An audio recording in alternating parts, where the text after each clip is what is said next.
Today we are building rocket engines using real noodles, not impastas.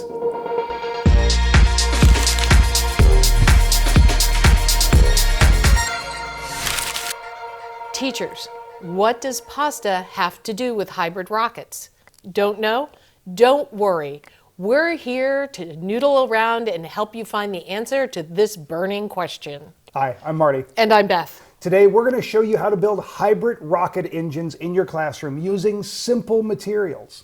This is also a great lesson to teach about chemical reactions. And connect to rockets. In this activity, the students will create an example of a hybrid rocket using pasta as the solid rocket fuel and oxygen gas as the oxidizer. For this activity, you want to pull out the safety gear, particularly the goggles. Then for your supplies, you'll need uncooked hollow pasta, 3% hydrogen peroxide, dry yeast, a long neck lighter, and a small canning jar with a hole in the top about the size of the pasta. This is important for this experiment. You want to use a canning jar, but you don't want to use the screw-on lid. Only use the lid that sits on top of it. And also, you can use clay to help secure the pasta to the top of the lid.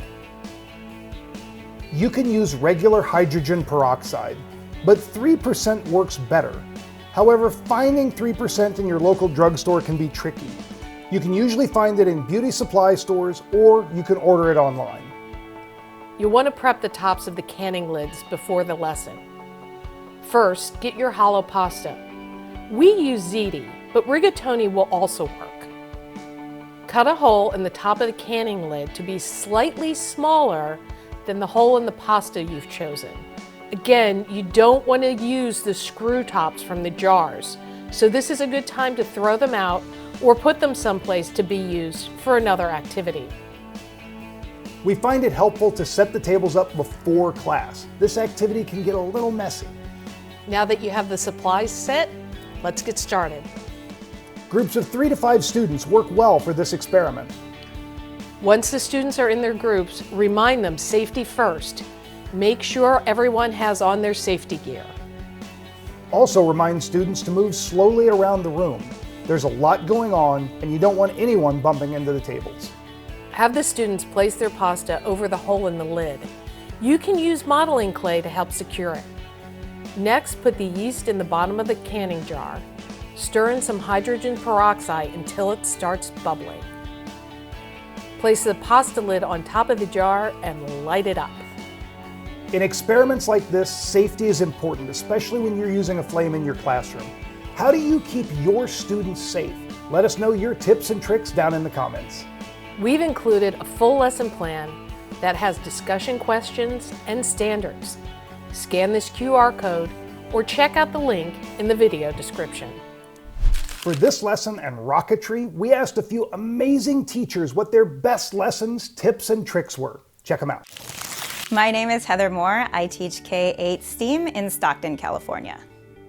So one of the activities I love to do with my students is film canister rockets. When I do them with the older kids, I like to have them try different materials and different combinations of fuels, a solid and a liquid, and they have to figure out the correct ratios, and you can scaffold it. Do you want them to get the highest rocket flight? Would you like it to be the longest flight? Would you like it to be the most efficient cost-wise? And so there's a lot of ways that you can adapt it to bring in math and other subjects. Hi, I'm Matt Cross. I am a middle school STEM resource teacher and instructional coach in Richmond, Virginia.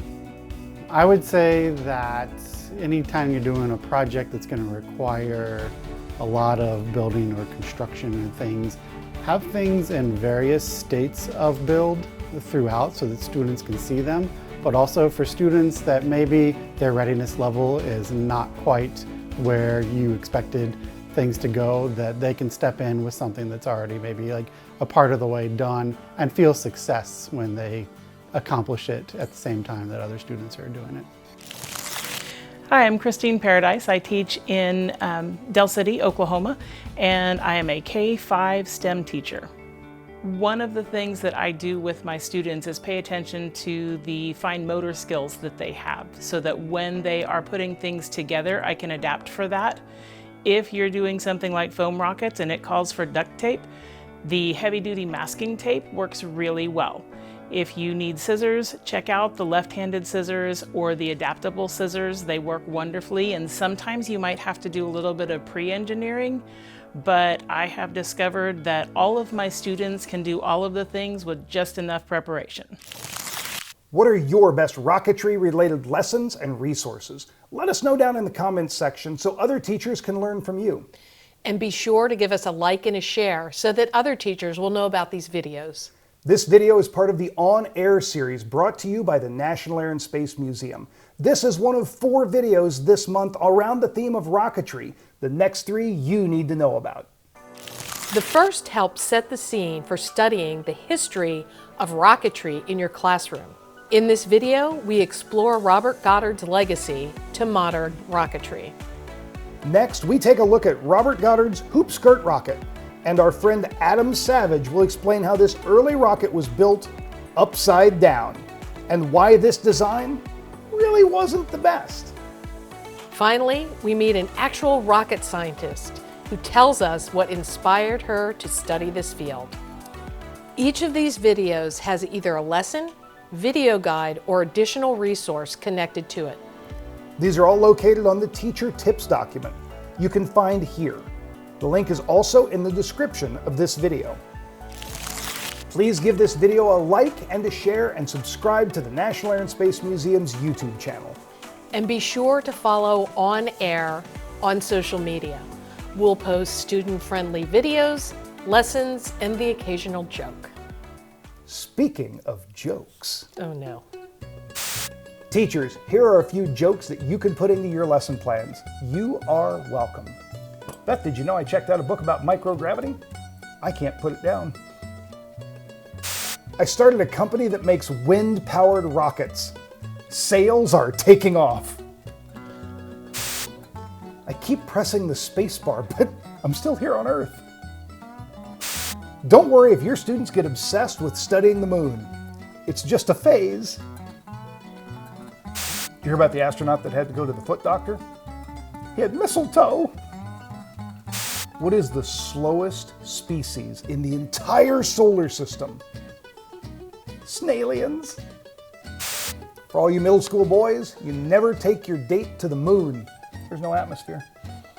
Do you know why aliens have never come to our solar system? They read the reviews, just 1 star.